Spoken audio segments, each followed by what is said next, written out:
शनैश्चराष्टोत्तरशतनामावलिः। ॐ शनैश्चराय नमः। ॐ शान्ताय नमः। ॐ सर्वाभीष्टप्रदायिने नमः। ॐ शरण्याय नमः। ॐ वरेण्याय नमः। ॐ सर्वेशाय नमः। ॐ सौम्याय नमः। ॐ सुरवन्द्याय नमः।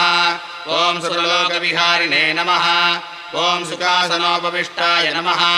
ॐ सुन्दराय नमः। ॐ गणाय नमः। ॐ गणरूपाय नमः। ॐ गणाभरणधारिणे नमः। ॐ घनसारविलेपाय नमः। ॐ खद्योताय नमः।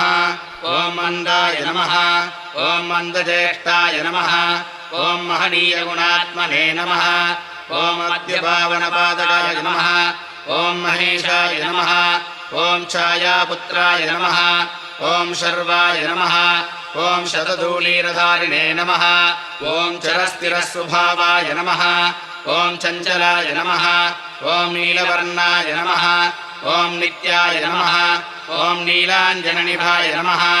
ॐ नीलाम्बरविभूषाय नमः। ॐ निश्चलाय नमः। ॐ वेद्याय नमः। ॐ विधिरूपाय नमः। ॐ विरोधाधारभूमये नमः। ॐ वेदास्पदस्वभावाय नमः। ॐ वज्रदेहाय नमः। ॐ वैराग्यदाय नमः। ॐ वीराय नमः। ॐ वीतरोगभयाय नमः। ॐ विवत्परम्परेशाय नमः। ॐ विश्ववन्द्याय नमः। ॐ गृध्रवाहाय नमः। ॐ कूडाय नमः। ॐ कूर्माङ्गाय नमः।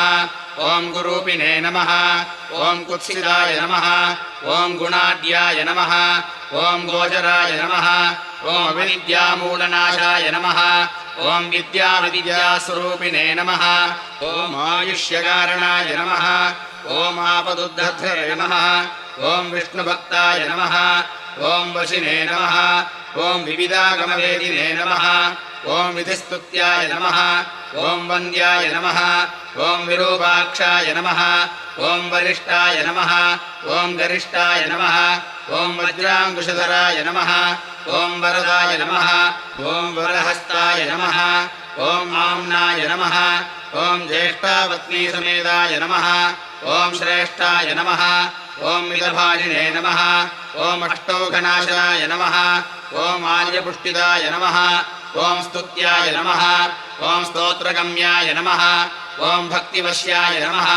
ॐ भाणवे नमः। ॐ भानुपुत्राय नमः। ॐ भव्याय नमः। ॐ भावनाय नमः। ॐ धनुर्मण्डलसंस्थाय नमः। ॐ धनधाय नमः। ॐ धनुष्मते नमः। ॐ धनुप्रकाशदेहाय नमः। ॐ तामसाय नमः। ॐ अशेषजनवन्द्याय नमः। ॐ विशेषफलदायिने नमः। ॐ वशीकृतजनेशाय नमः। ॐ पशूनां पतये नमः। ॐ केचराय नमः। ॐ खगेशाय नमः। ॐ गणनीलाम्बराय नमः। ॐ काठिन्यमानसाय नमः। ॐ आर्यगणस्तुत्याय नमः। ॐ नीलक्षत्राय नमः। ॐ नित्याय नमः। ॐ निर्गुणाय नमः। ॐ गुणात्मने नमः। ॐ निरामयाय नमः। ॐ निन्द्याय नमः। ॐ वन्दनीयाय नमः। ॐ धीराय नमः। ॐ दिव्यदेहाय नमः। ॐ दीनार्तिहरणाय नमः। ॐ दैन्यनाशकराय नमः। ॐ आर्यजनगण्याय नमः। ॐ क्रूराय नमः। ॐ क्रूरचेष्टाय नमः। ॐ कामक्रोधकराय नमः। ॐ कलत्रपुत्रशत्रुत्वकारणाय नमः। ॐ परिभूषितभक्ताय नमः। ॐ परभीतिहराय नमः। ॐ भक्तसङ्घमनोभीष्टफलदाय नमः।